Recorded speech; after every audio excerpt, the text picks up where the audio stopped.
By way of summary with regards to the vision of the Cathedral Center, what we're saying is that Cathedral Center is a symbol. It needs to be a symbol of our faith community for generations to come. But I think it also is a vision that must include how we can be a partner in developing a quality of life at the heart of the city. How did I come to this particular view of things? Well, I think it's the fruit of some time of reflection. I think you would all agree that our church needs to be renewed. It needs to find a proper place, but also a new place in the secular city that we are living in. And all of this is so that the church can remain faithful to the church's mission. So I think the notion of Cathedral Center is a project for our time. And I see it also as a call for renewal. To get us off the ground on all of this, I began by calling some people together. Some of you here in the hall were there for that first gathering, and maybe some of the others since. And when I called them all together, I asked them this central question. So what do you see on this site 40 years from now? The question was intended to get us all thinking in terms of future. And the result of that questioning is the notion of Cathedral Center. And while it's a vision, I'd like to say that it's not just my vision. It's a vision that has been the fruit of our coming together. It's the answer to the question, what do you see on this site 40 years from now? So what did I hear from people? And what did I retain? And we've retained some of these points as essential elements to be safeguarded. At points that we would want to uphold no matter what the actual project looks like down the line. And one of those things, the first one that I heard from people, was a demonstration of how strong the people's faith is, because they would want this Cathedral Center development to continue to be an expression of our lived Catholic faith. I think it's really a profession of faith and an expression of confidence, particularly at a time when the church in our area, but not only in our area, all over the world, is going through difficult times. So for people to actually say, this is what we would like the Cathedral Center and the development to be about, is an expression of faith. And it suggests strongly that we have a future, when some would suggest that we don't have a future. So that was the first piece. So from this corner of Halifax, in the development that we have in mind, we want our faith in Jesus Christ to continue to be proposed and proclaimed.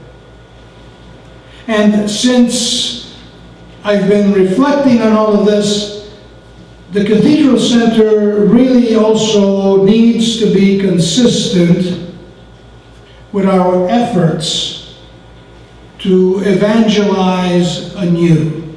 So whatever new evangelization means in practice, this will be one of its expressions in terms of concrete form.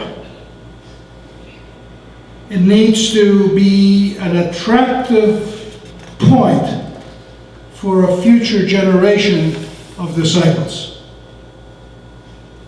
I also heard some things that indicated how significant the cathedral is as a symbol for many, many people, and how important the cathedral building has been in the lives of individuals. And so what came out of these preliminary conversations was that the cathedral itself, the building itself, needs to be properly cared for so that we can ensure its continued, we use the expression, iconic presence in the center of the city. So it needs to be properly cared for. We also want the cathedral to be more than just a building, more than just an historic site of significance, but we want it to be a center of social outreach. And it has become, in the last year or two, maybe longer, it has always been a place of outreach, but in the last while it has become even more significantly so in the way this hall, for instance, is used every day.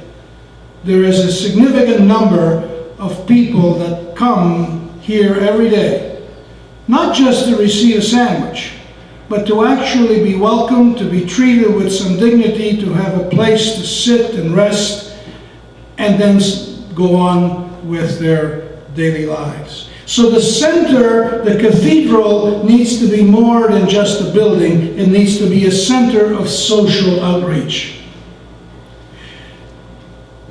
The life that goes on here at the cathedral may seem only to be life related to spirituality or to religious expression.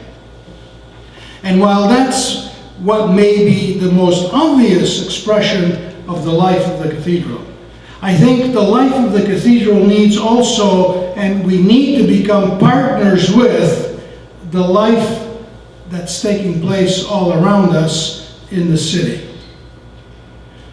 Some weeks ago, some of the young people did something at the cathedral that was a little bit unusual.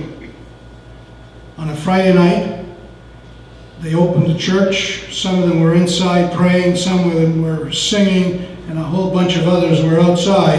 And as other people came by, imagine on a Friday night going off to the bars and wherever else they're going down to, invited some of them, would you like to go in and light a candle? Light a candle? Yeah, maybe you can sit down and relax or pray or do something. It had a tremendous impact.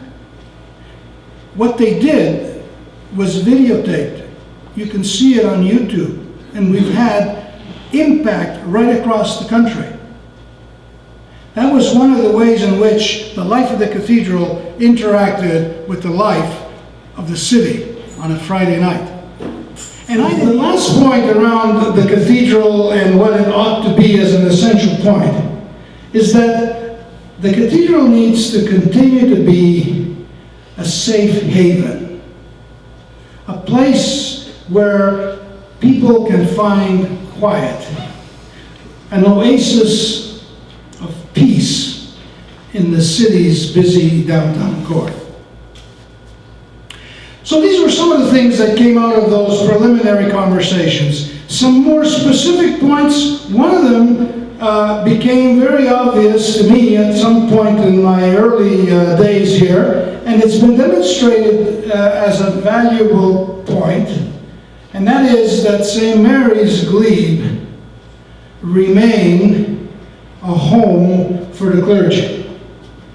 And it has become not only the home for the clergy, but it's also the home for the Archbishop of Halifax. And in making that decision, all of you know, I was making a decision that had not been the reality for over 120 years, I'm told. So that became an important piece, and I think I've heard nothing but positive support for that. The other thing that I've heard people speak about is that whatever we might develop, we need to do it as good citizens. That we are part of a larger community, that we have a neighborhood and we belong to that community. And so the importance of participating in the quality of human life that the city is trying to develop for Halifax. The video which you saw was prepared for something that took place, I guess last year, something called Fusion. So some of you, if you have any other connections in business, would know about that. And who did they bring together? People who had creative ideas about how the city might evolve and be developed. We went and presented this and received some accolades for the effort, because we're at the heart of that community effort. The other piece of that, of course, is that whatever we're going to do, we need to do it in keeping with the parameters established by the city fathers and city mothers.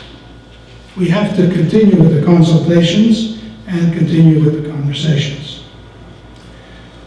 A last point that I want to make here is that in talking about what the possibilities might be, one of those was that we not forget our mission, not only to the poor and to the street people, but also to keep in mind the elderly and our seniors. And so to keep that point uppermost in our minds and plans so that we might be able to provide possibilities for some of our seniors to be able to live close to the cathedral that is so significant to so many of the people who come here. Well, all this is very nice and great and wonderful, and as I said, some of you have heard me speak to this before. But all of this won't happen if we have no money. We can't do anything without money. We certainly can't carry on with the gospel, and we can't carry on with the mission. And at the heart of all of this, there is obviously a need to develop what we have in the hope that it will provide us with a new revenue stream to continue the work of the church. And one of the ways in which a significant portion of the new revenues would be by developing the land that we are presently sitting on tonight. The land that's around this building is a valuable resource, and it should be used more effectively and more properly. And maybe it's just that it bugs me, but it bugs me that there are times when I can't even drive into the parking lot because the parking lot is full of all kinds of people who assume that the parking lot is a free access parking lot for whenever they want it, however they want it. I don't think that's a very effective way to use this most valuable piece of land in the middle of downtown Halifax. And so I'm hoping that the development project that we have in mind, which touches on all of these lands, will actually be a way of being more efficient and hopefully more responsible with what we've inherited from the past.